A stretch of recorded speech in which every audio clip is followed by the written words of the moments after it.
from corporate to starting your own venture and then to venture capital. Can you share how has your view of leadership evolved as you have taken these big jumps in your own life? Yeah, that's a great question, actually.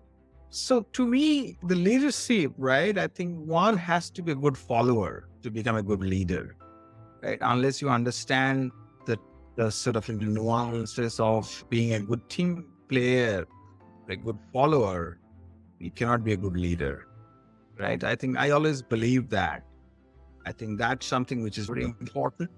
And then over a period of time, in the last probably 1 decade or so, I think the leadership has moved from being authoritative to being a coach kind of thing. And also, I think one has to employ different styles of leadership to solve a particular problem or help ease a situation, right? So that is I think the primary change that I have observed. The organizations are getting flatter. How do you lead by example? I think that's also very important. How do you lead by influence? That's anyway the true meaning of leadership. Leadership is not a title, right? Sometimes managers are given titles and they think that they're leaders. No, that may not be. The leader can be anybody, right? Who has the potential to lead a team for a common goal can be a good leader.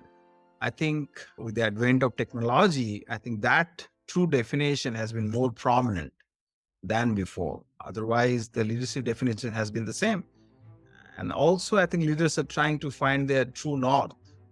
What's their sort of purpose, the authenticity, right? Everybody, I think that's why it's very difficult to define leadership because it's so vast and so unique in its own meaning, right? And that's what makes it more interesting also. Yeah.